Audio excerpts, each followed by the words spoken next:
I read a book, Never Split the Difference, and one of the things in the middle of it was, when you find no, it's actually a good thing, right? It's like, well, no, okay, well, what do you mean by no? Like, no, can you prove out these things? Okay, well, we could probably do that, and we could probably figure that out. And I'm a problem solver, and once again, if I stopped every time I heard no, I certainly wouldn't be sitting here, and I certainly wouldn't be doing other things that I've been doing here in Canada because I've been told no an awful lot, and I'm just I don't know. I have an idea and sometimes the idea falls flat or people actually may know and can't make it. But other times, no is the easy thing to say. No, I can't do that. I'm too busy. I'm like, well, we're all busy. I'm going to try and wear you down. And I was very happy. I got to say, I was very fortunate to have you come and be a part of the first ever Cornerstone Forum. I thought it was a very big success. I've learned a lot of lessons. And, to have people come in from all over the planet, you certainly added to that. And the guests that came the farthest last year were all North America, minus the speakers, obviously. But I was we going to had, say Alex Craner made a solid effort. I think he yes, went he from did, Hong and Kong to missed his flight. Thailand to yeah. Yes, yes, we're not going to make that mistake. Yeah, again. But for people who came, there's people who drove 28 hours. There was people who flew from, New Jersey and Arizona and on the list went. And the thing about Lloyd is the reason why everybody says it's 2 hours east of the edge of the world is because through COVID, we used to have like international airports everywhere. Saskatoon and Saskatchewan is an international airport, and Calgary and Edmonton, and you get kind of get the point. And then through COVID, they went to hubs. So Western Canada had, I think, Vancouver and Calgary. Well, that's great if you're in Calgary, but if you're not in Calgary, I'm 5 hours away. So then, as COVID started to lessen off, a few of the airports started to open back up. But as Mikkel's experience, and certainly Alex Craner has experienced firsthand, it's like you fly in, and then from Calgary, if you get there on a direct flight, then you got to go to Edmonton, and then you get picked up to Edmonton, then you got to drive 3 hours, and you're like, where am I going? And that's me. I'm sitting out in the middle of nowhere, and hopefully made an impression. Obviously, being on this side, I hope I did. I certainly enjoyed having you, and your expertise, what you offer the conversation, and your perspective is just rare. At least from I've done 778 or something episodes now, Mikkel, and I just haven't found many Mikkels. So that's why the offer was there. That's why I tried so hard, and I'm glad I wore you down and you came this side. It was I had a lot of fun when I got there, but just trekking it up there and going that journey, and it was like 24 hours from Panama to get over there. But there was lots of cool people there. It was actually neat too because I had you put me in a very good table for the event. I mean, I was speaking, I was up on stage 4 times, but I had an amazing table, and there was, I don't know, 15 people at the table, 12 people at the table, and they had all drove in to see me. So I had people coming up to me and they knew my work and they were really excited to meet me. And so that was fantastic. And then Tom Bodrovics was there, like another one of my favorite human beings on planet Earth. I just get a tap on the shoulder while I'm sitting down having lunch, and I turn around and Tom Bodrovics, what the like, he wasn't even a speaker, he was just an attendee there. So you had some really fantastic people at the event.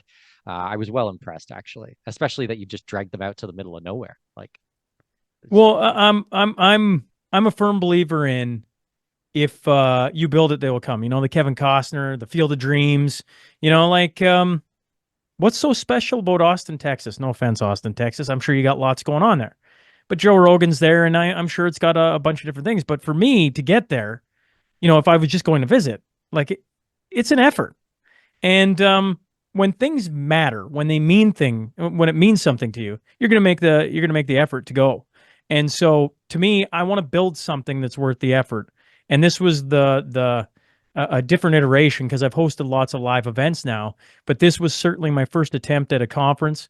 And like trying to draw people out to Lloydminster, which I realize Lloydminster is not Miami. It's not, the Bahamas. It's not this destination. It's literally a blue collar working town.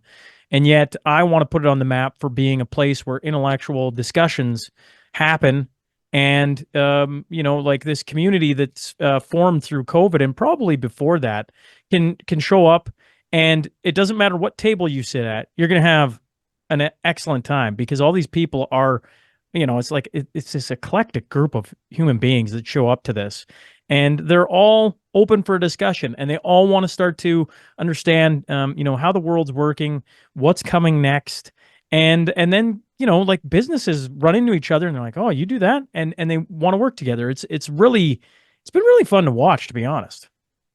Well, it was wild too because the caliber of the people were really fantastic. Like when I tried to describe it to other clients and friends and where I was going, I'm like, well, they're paying to fly me in and covering all my expenses because there's some really wild stuff going on in Canada, my home and native land, and they need help and they need an expert to come in. And we came in and it was like landowners, like you introduced me to one of the largest landowners in the entire province, I think it was. I met family office people from the East Coast, like lots of business owners and people who are running, normal businesses, but like quite substantial, large, multi-million dollar family run businesses. So there were some great people. Well, one of the things I don't know, I kind of get harassed on both sides. The establishment, if you will, the kind of mainstream, give me a hard time because I'm kind of like tinfoil hatty and don't go along with the government narrative. But then the far side of that kind of is annoyed by me because I don't go too far, and so I've been told I'm kind of a bridge between the two worlds. And what happens is there's a ton of business people, successful business people, that it just fits in this nice niche for them. We see what's going on. We don't believe every conspiracy, but we certainly agree the conspiracies have been coming up almost like bing, that was check. Well, that was right. That was right. And so I try and bring in a healthy dialogue on the podcast. You were just on. And before that was retired Lieutenant Colonel Stephen Murray, and before that was a small farmer talking about his story on how he met God. Like to me, it's a healthy balance of life, trying to bring in interesting conversations, and then at times, like you bring up Canada, like I mean, at times Canada is just such a tire fire. Even if I did 50 shows a week, I couldn't keep up with the stupidity and absolute insanity that's happening in our country almost on a daily basis, if not even shorter than that, on an hourly basis. Well, and that's what I want to discuss with you today.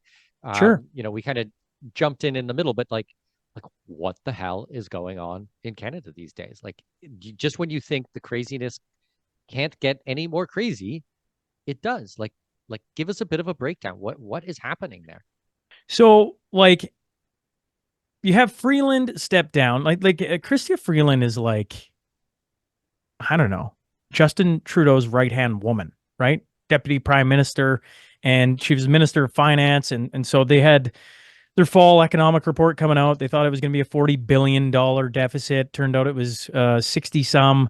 And then they got a whole bunch of other things going on tax wise. Was once again is your world, and you just realize they're doing a horrendous job. I don't know if you needed to see the numbers to know that. You could just look around and see that.